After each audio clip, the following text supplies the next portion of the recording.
Notice ನೀಡಿದ್ರು ಪಟ್ಟು ಬಿಡದ ರೆಬಲ್ ನಾಯಕ ಯತ್ನಾಳ್. ನೋಟಿಸ್ಗೆ ನೀಡಿದ ಉತ್ತರದಲ್ಲೂ ಸಹ ಯತ್ನಾಳ್ ಸಾಲು ಸಾಲು ಆರೋಪ ಮಾಡಿದ್ದಾರೆ. ಕೊನೆಗೂ ನೋಟಿಸ್ಗೆ ಉತ್ತರ ಕೊಟ್ಟಿದ್ದಾರೆ. ಆದ್ರೆ ಆ ಉತ್ತರದಲ್ಲೂ ಸಹ ಆರೋಪಗಳ ಸಾಲೆ ಇದೆ. 6 ದಿನಗಳ ಬಳಿಕ ಹೈಕಮಾಂಡ್ ನೀಡಿದಂತಹ ನೋಟಿಸ್ಗೆ ಯತ್ನಾಳ್ ಪ್ರತಿಕ್ರಿಯೆ ಕೊಟ್ಟಿದ್ದಾರೆ. ಶಿಸ್ತು ಸಮಿತಿಗೆ 5 ಪುಟಗಳ ಉತ್ತರವನ್ನ ಕೊಡಲಾಗಿದೆ ಯತ್ನಾಳಿಂದ.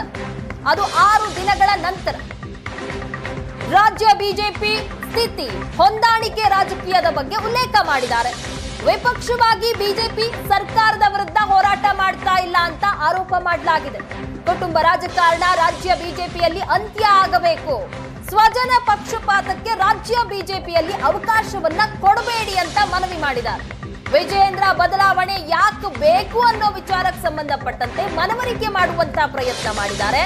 ಅದು ಹೈಕಮಾಂಡ್ ನೀಡಿದಂತಹ ನೋಟಿಸ್ಗೆ ಯತ್ನಾಳ್ ಕೊಟ್ಟಿರುವಂತಹ ಉತ್ತರಗಳಿವೆ. ಶಿಸ್ತು ಸಮಿತಿ ನೋಟಿಸ್ಗೆ ಯತ್ನಾಳ್ 6 ದಿನಗಳ ನಂತರ ಉತ್ತರ ಕೊಟ್ಟಿದ್ದಾರೆ. ಅದರಲ್ಲಿ ಸಾಲು ಸಾಲು ಆರೋಪ ಮಾಡಿದ್ದಾರೆ. ವಿಪಕ್ಷವಾಗಿ ಬಿಜೆಪಿ ಸರ್ಕಾರದ ವಿರುದ್ಧವಾಗಿ ಹೋರಾಟವನ್ನು ಮಾಡ್ತಾ ಇಲ್ಲ. ಕುಟುಂಬ ರಾಜಕಾರಣ ರಾಜ್ಯ ಬಿಜೆಪಿಯಲ್ಲಿ ಅಂತ್ಯ ಆಗಬೇಕು. ಸ್ವಜನ ಪಕ್ಷಪಾತಕ್ಕೆ ರಾಜ್ಯ ಬಿಜೆಪಿಯಲ್ಲಿ ಅವಕಾಶವನ್ನ ಕೊಡಬೇಡಿ. ರಾಜ್ಯಾಧ್ಯಕ್ಷ ಸ್ಥಾನದಿಂದ ವಿಜಯೇಂದ್ರ ಬದಲಾವಣೆ ಆಗಬೇಕು ಅಂತ ಮತ್ತೆ ಪಟ್ಟು ಹಿಡಿದಿದ್ದಾರೆ. ವಿಜಯೇಂದ್ರ ವಿರುದ್ಧದ ಹೋರಾಟ ನೋಟಿಸ್ಗೆ ರಿಪ್ಲೈ ಕೊಟ್ಟಿದ್ದಾರಲ್ಲ, ಅದರಲ್ಲೂ ಸಹ ಕಾಣಿಸ್ತಾ ಇದೆ. ಕಾಂಗ್ರೆಸ್ ವಿರುದ್ಧದ ಹೋರಾಟದಲ್ಲಿ ರಾಜ್ಯ ಬಿಜೆಪಿ ವಿಫಲ ಆಗಿದೆ ಅಂತ ಆರೋಪ ಮಾಡಿದ್ದಾರೆ. ಹೈಕಮಾಂಡ್ ನೋಟಿಸ್ಗೆ ಯತ್ನಾಳ್ ಖಡಕ್ ಆಗಿ ರೀತಿಯಾಗಿ ಉತ್ತರ ಕೊಟ್ಟಿದ್ದಾರೆ. ಪ್ರತಿಕ್ರಿಯೆ ಸಮರ್ಥಿಸಿಕೊಂಡಿದೆ ಯತ್ನಾಳ್ ಬಣ. 72 ಗಂಟೆ ಒಳಗೆ ಯತ್ನಾಳ್ ಉತ್ತರವನ್ನ ಕೊಟ್ಟಿದ್ದಾರೆ. ನೋಟಿಸ್ನಲ್ಲಿ ಸ್ಪಷ್ಟ ಸಂಗತಿ ನಮೂದಾಗದ ಕಾರಣ ಸರಳವಾಗಿ ಉತ್ತರ ಕೊಟ್ಟಿದ್ದಾರೆ. ಕಳೆದ ಬಾರಿ ನೋಟಿಸ್ ನೀಡಿದ್ರು ಮಾತು ಮುಂದುವರೆಸಿದ್ದೀರಿ, ಹೀಗಾಗಿ ನಿಮ್ಮ ಮೇಲೆ ಯಾಕೆ ಕ್ರಮ ಕೈಗೊಳ್ಳಬಾರದು ಅಂತ ನೋಟಿಸ್ ನೀಡಿದ್ರು. ನೋಟಿಸ್ನಲ್ಲಿ ಕೇಳಿದ್ದ ಪ್ರಶ್ನೆಗೆ ಯತ್ನಾಳ್ ಸರಳವಾಗಿ ಸೂಕ್ತವಾದಂತ ಉತ್ತರವನ್ನ ನೀಡಿದ್ದಾರೆ. ಮತ್ತೆ ಮಾಧ್ಯಮಗಳ ಮುಂದೆ ಹೋಗದಂತೆ ಹೈಕಮಾಂಡ್ ತಾಕೀತು ಮಾಡಿದೆ. ಹೀಗಾಗಿ ಅವರು ಎಲ್ಲೂ ಸಹ ಹೇಳಿಕೆಯನ್ನ ನೀಡ್ತಾ ಇಲ್ಲ ಅಂತ ಯತ್ನಾಳ್ ಬಣ ಈಗ ಸಮರ್ಥನೆ ಮಾಡಿಕೊಳ್ತಾ ಇದೆ ಯತ್ನಾಳ್ ಅವರನ್ನು. ನೋಟಿಸ್ ನೀಡಿದ 6 ದಿನಗಳ ಬಳಿಕ ಯತ್ನಾಳ್ ನೋಟಿಸ್ಗೆ ಉತ್ತರ ಕೊಟ್ಟಿದ್ದಾರೆ. ಆ ಉತ್ತರಗಳು ಹೇಗಿತ್ತು ಅನ್ನೋದನ್ನ ಸಹ ನೋಡ್ತಾ ಇದ್ದೀರಾ. ಅಲ್ಲೂ ಸಹ ಸಾಲು ಸಾಲು ಆರೋಪ ಮಾಡಿದ್ದಾರೆ. ಅದನ್ನ ಸಮರ್ಥನೆ ಮಾಡಿಕೊಂಡಿದೆ ಯತ್ನಾಳ್ ಬಣ. ನೋಟಿಸ್ನಲ್ಲಿ ಏನ್ ನಮೂದಾಗಿತ್ತು ಸಂಬಂಧಪಟ್ಟಂತೆ ಉತ್ತರ ಕೊಟ್ಟಿದ್ದಾರೆ. ಸೂಕ್ತವಾದಂತಹ ಉತ್ತರ ಕೊಟ್ಟಿದ್ದಾರೆ. ಅವರು ಉತ್ತರ ಕೊಟ್ಟಿರುವಂತಹ ವಿಚಾರಕ್ಕೆ ಸಂಬಂಧಪಟ್ಟಂತೆ ಎಲ್ಲೂ ಸಹ ಹೇಳಿಕೆಯನ್ನ ಕೊಡಬಾರದು ಅಂತ ಹೈಕಮಾಂಡ್ ಸೂಚನೆ ನೀಡಿದೆಯಲ್ಲ, ಹಾಗಾಗಿ ಅವರು ಎಲ್ಲೂ ಸಹ ಈ ವಿಚಾರಕ್ಕೆ ಸಂಬಂಧಪಟ್ಟಂತೆ ಮಾತನಾಡ್ತಾ ಇಲ್ಲ ಅಂತ ಯತ್ನಾಳ್ ಪರವಾಗಿ ಈಗ ಯತ್ನಾಳ್ ಬಣದವರು ಬ್ಯಾಟ್ ಬೀಸ್ತಾ ಇದ್ದಾರೆ. ಈ ಬಗ್ಗೆ ಹೆಚ್ಚಿನ ಡೀಟೇಲ್ಸ್ ಕೊಡ್ತಾರೆ ನಮ್ಮ ಪ್ರತಿನಿಧಿ ರವಿ ಶಿವರಾಮ್, ನೇರ ಸಂಪರ್ಕದಲ್ಲಿ ಜಾಯಿನ್ ಆಗಿದ್ದಾರೆ. ರವಿ ಶಿವರಾಮ್, ಯತ್ನಾಳ್ ನೋಟಿಸ್ಗೆ ಉತ್ತರವನ್ನಂತೂ ಕೊಟ್ಟಿದ್ದಾರೆ. ಆ ಉತ್ತರದಲ್ಲೂ ಸ್ಪಷ್ಟವಾಗಿ ವಿಜಯೇಂದ್ರ ವಿರುದ್ಧವಾದಂತಹ ಹೋರಾಟ ಮುಂದುವರಿಯುತ್ತೆ ಅನ್ನೋ ರೀತಿನೇ ಇದೆ. ಹೆಚ್ಚಿನ ಡೀಟೇಲ್ಸ್ ಏನ್ ಸಿಕ್ಕಿದೆ?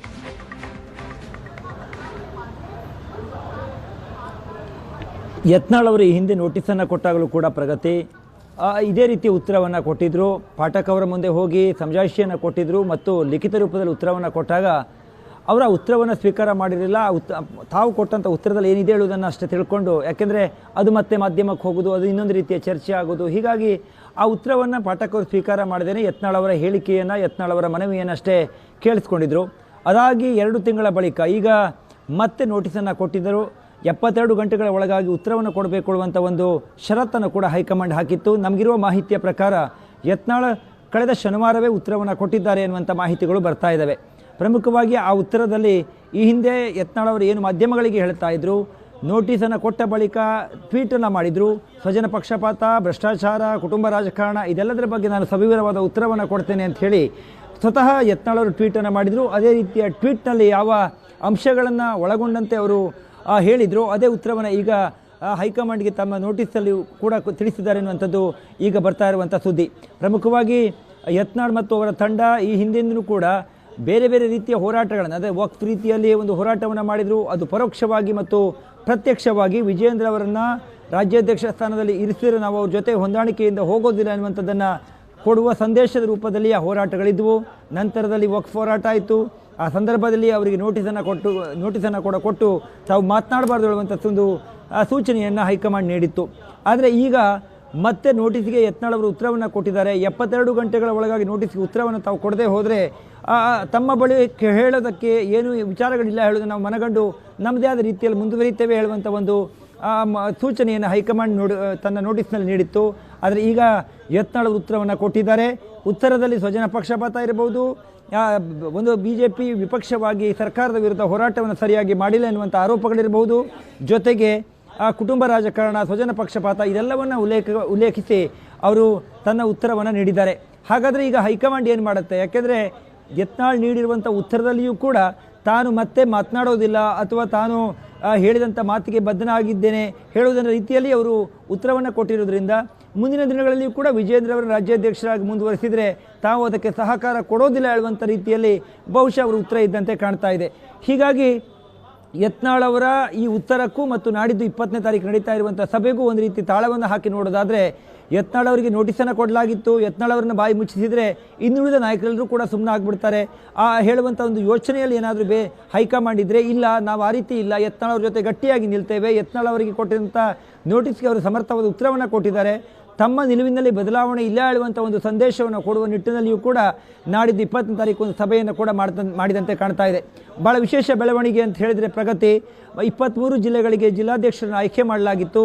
ಹೈಕಮಾಂಡ್ ಅವರಿಗೆ ಸೂಚನೆಯನ್ನು ಕೊಟ್ಟಿತ್ತು. ಆದರೆ ದಾವಣಗೆರೆ ಇರಬಹುದು, ಹಾಸನ ಇರಬಹುದು ಮತ್ತು ಚಿಕ್ಕಬಳ್ಳಾಪುರದಲ್ಲಿ ಜಿಲ್ಲಾಧ್ಯಕ್ಷರ ಆಯ್ಕೆಗಳಿಗೆ ಅಲ್ಲಿಯ ಪ್ರಮುಖ ಲೀಡರ್ ಅನ್ಸ್ಕೊಂಡವರು ವಿರೋಧವನ್ನು ವ್ಯಕ್ತಪಡಿಸಿದರು. ಚಿಕ್ಕಬಳ್ಳಾಪುರದಲ್ಲಿ ಸುಧಾಕರ್ ಮಾತನಾಡಿ ವಿಜೇಂದ್ರ ವಿರುದ್ಧವೇ ಪತ್ರಿಕಾಗೋಷ್ಠಿಯನ್ನು ಮಾಡಿದರು. ಹೀಗಾಗಿ ಇನ್ನುಳಿದ 15 ಜಿಲ್ಲೆಗಳಿಗೆ ಸ್ವಲ್ಪ ತಡವಾಗಿ ಜಿಲ್ಲಾಧ್ಯಕ್ಷರನ್ನ ನೇಮಕ ಮಾಡೋಣ ಹೇಳುವಂಥ ಯೋಚನೆಯಲ್ಲಿದ್ದ ರಾಜ್ಯ BJP ಘಟಕಕ್ಕೆ ಹೈಕಮಾಂಡ್ ಸೂಚನೆಯನ್ನು ಕೊಟ್ಟಿದೆ. ಉಳಿದ 15 ಜಿಲ್ಲೆಗಳಿಗೂ ಕೂಡ ತಾವು ಜಿಲ್ಲಾಧ್ಯಕ್ಷರನ್ನು ನೇಮಕ ಮಾಡಿ ಆದಷ್ಟು ಬೇಗ ಪಟ್ಟಿಯನ್ನು ಕಳುಹಿಸಿ ಹೇಳುವಂಥ ಒಂದು ಸಂದೇಶವನ್ನು ಸೂಚನೆಯನ್ನು ಹೈಕಮಾಂಡ್ ನೀಡಿದೆ. ಹೀಗಾಗಿ ಎಲ್ಲ ಬೆಳವಣಿಗೆ, ಒಂದು ಯತ್ನಾಳ್ಗೆ ನೋಟಿಸು, ಅದಕ್ಕೆ ಯತ್ನಾಳ್ ಅವ್ರ ಕಡೆಯಿಂದ ಉತ್ತರ, ಆ ನೋಟಿಸ್ಗೆ ಉತ್ತರವನ್ನು ಕೊಟ್ಟ ಬಳಿಕ 20ನೇ ತಾರೀಕು ಸಭೆ, ಅದರ ಜೊತೆಗೆ ಹೈಕಮಾಂಡ್ 15 ಜಿಲ್ಲೆಗಳಿಗೆ ಜಿಲ್ಲಾಧ್ಯಕ್ಷರನ್ನು ತುರ್ತಾಗಿ ನೇಮಕ ಮಾಡಿ ಎನ್ನುವಂಥ ಸಂದೇಶ, ಇದೆಲ್ಲವೂ ಕೂಡ BJPಯಲ್ಲಿ ಹೈಕಮಾಂಡ್ ರಾಜ್ಯ BJPಯಲ್ಲಿ ಆಗಿರುವಂಥ ವಿದ್ಯಮಾನ, ಗೊಂದಲ, ಅಸಮಾಧಾನ ಮತ್ತು ಬಣಗಳ ಬಡಿದಾಟವನ್ನು ಭಾಳ ಸೂಕ್ಷ್ಮವಾಗಿ ಗಮನಿಸ್ತಾ ಇದ್ದಂತೆ ಕಾಣ್ತಾ ಇದೆ. ಅಂತಿಮವಾಗಿ ರಿಸಲ್ಟ್ ಏನಾಗಿರುತ್ತೆ? ವಿಜೇಂದ್ರ ಅವರು ಮಾಧ್ಯಮಗಳಿಗೆ ಹೇಳ್ತಾ ಇದ್ರು, ಶಿವರಾಜ್ ಸಿಂಗ್ ಚೌಹಾಣ್ ರಾಜ್ಯಕ್ಕೆ ಬರ್ತಾರೆ, 20ನೇ ತಾರೀಕಿನ ಒಳಗಾಗಿ ಎಲ್ಲವೂ ಕೂಡ ಇತ್ಯರ್ಥ ಆಗುತ್ತೆ, ಸರಿ ಆಗುತ್ತೆ ಅನ್ನುವಂಥ ಹೇಳಿಕೆಯನ್ನು ಕೊಡ್ತಾ ಇದ್ರು. ಆದರೆ ಇವತ್ತು 18ನೇ ತಾರೀಕು, ಇನ್ನು 2 ದಿನಗಳ ಒಳಗಾಗಿ ರಾಜ್ಯಕ್ಕೆ BJPಯ ಭಿನ್ನಮತಕ್ಕೆ ಅಥವಾ ರಾಜ್ಯಾಧ್ಯಕ್ಷರ ಆಯ್ಕೆ ಪ್ರಕ್ರಿಯೆಗೆ ಸಂಬಂಧಪಟ್ಟಂತೆ ಶಿವರಾಜ್ ಸಿಂಗ್ ಚೌಹಾಣ್ ಇಲ್ಲಿಗೆ ಬಂದು ಸಭೆಯನ್ನು ಮಾಡಿ ಶಾಸಕರ ಅಭಿಪ್ರಾಯವನ್ನು ಸಂಗ್ರಹ ಮಾಡ್ತಾರೋ ಅಥವಾ ದೆಹಲಿಯಲ್ಲೇ ಕುಳಿತು ಹೈಕಮಾಂಡ್ ನೇರವಾಗಿ ರಾಜ್ಯಾಧ್ಯಕ್ಷರ ಹೆಸರುಗಳನ್ನು ಘೋಷಣೆ ಮಾಡ್ತೋ ಎನ್ನುವಂಥದ್ದನ್ನು ಕಾದು ನೋಡಬೇಕಾಗಿದೆ. ಆದರೆ BJPಯಲ್ಲಿನ ಆ ಜಗಳಕ್ಕೆ ಮತ್ತು BJPಯಲ್ಲಿ ಆಗಿರುವಂಥ ಅನೇಕ ರೀತಿಯ ಭಿನ್ನಮತದ ಚಟುವಟಿಕೆಗಳಿಗೆ ಹೈಕಮಾಂಡ್ ತನ್ನದೇ ಆದ ರೀತಿಯಲ್ಲಿ ಉತ್ತರವನ್ನು ಕೊಡುವ ಮತ್ತು ತನ್ನದೇ ಆದ ರೀತಿಯಲ್ಲಿ ಮಾಹಿತಿಯನ್ನು ಪಡೆದುಕೊಳ್ಳುವಂಥ ಪ್ರಯತ್ನವನ್ನು ಮಾಡ್ತಾ ಇದ್ದಂತೆ ಕಾಣ್ತಾ ಇದೆ. ಪ್ರಗತಿ, ಥ್ಯಾಂಕ್ ಯು ರವಿ ಶಿವರಾಮ್ ನಿಮ್ಮೆಲ್ಲ ಡೀಟೇಲ್ಸ್ಗಾಗಿ.